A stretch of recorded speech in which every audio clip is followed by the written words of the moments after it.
This is Maddie, Hanny, and Mo, the Barzagar brothers.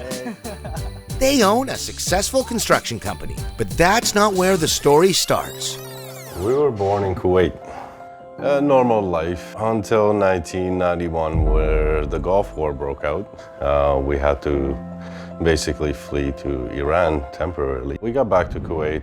Things were a lot different than the time we left. Well, Dad decided, let's migrate to Canada, to a better place, to a new beginning.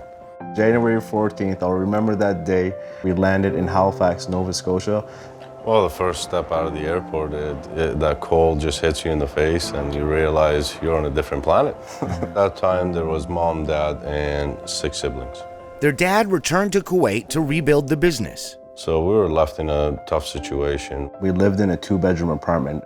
There wasn't much support at that time. We didn't know the resources that was out there for us. We had no food. They were in survival mode. Because when you're hungry, that's the only thing you can think of. Especially going to school, watching other kids in the lunchroom. Some of the kids could, buy a whole pizza. We couldn't even buy a slice. My mom's taking ESL classes and I'm in the daycare. They got to know us a little bit and they said, wow, you guys actually don't have food at home. That's when she opened up to them and says, you know what, this is my situation where I have 6 kids and I have no food and I have no support.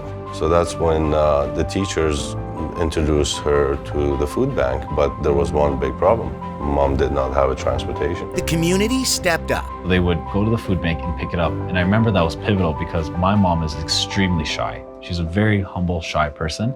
So she would rather go hungry than show up at the food bank and ask for food, which some people might think, oh, that's crazy, but... That shameful part of it was attached to that situation. So Mom was, in a way, really ashamed to receive that food when they deliver it to the house. People that need help, they should not be afraid, should not be ashamed for asking for help. The first turkey that we had was our very first Christmas here. And it was a lot of meat. It was amazing. It felt like there was a community around us and there was support around us. The food bank gave us hope. It changed everything. We have food on the table, my mom's learning English. We're finally able to build ourselves up and went from there. Where it went was west, starting with Maddie. Well, I found a best friend as soon as I got here, and those were my work boots. And we became really good friends and spent a lot of time together and went from one trade to another. And eventually my brother Hanny followed, so I dragged him into the construction industry with me.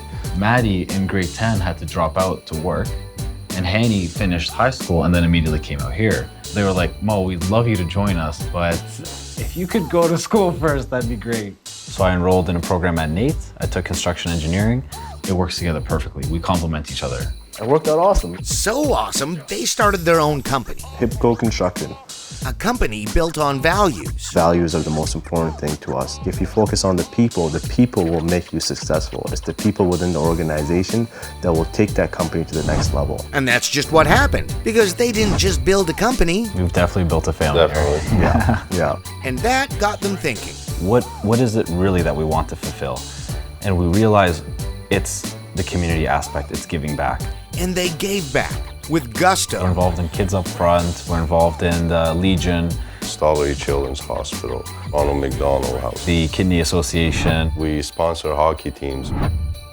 And eventually, you guessed it. The food bank reached out to us to give them a price in renovating their offices. When the food bank wrote us a check for the work that was completed, we said thank you very much, and we turned around and we wrote a check for them in the same amount. And that was one of the greatest things that we were ever able to do. Amazing. Unreal. To be in that position, to be able to give back and help, it feels amazing. To watch the food bank open up opportunities for more families out there, for us to be able to help the food bank, to help those families, that means the world to us. It was rewarding to be able to give back to an organization that supported us when we needed it the most. The best feeling was being able to call Mom and tell her that, hey, we're finally in a position where we just helped rebuild the food bank and we didn't accept payment for it. Our mom is I'm super proud. Yeah, extremely proud. Yeah, for what we've been through and what we had to go through and where we are now and how we can support others. She's very proud of And us. we are so proud of her. I'm pretty sure she's gonna cry after seeing this video. Yeah, she's probably gonna cry. She's probably going to tell you she's proud of you and the men you've become. And you know what? We're siding with her on this one.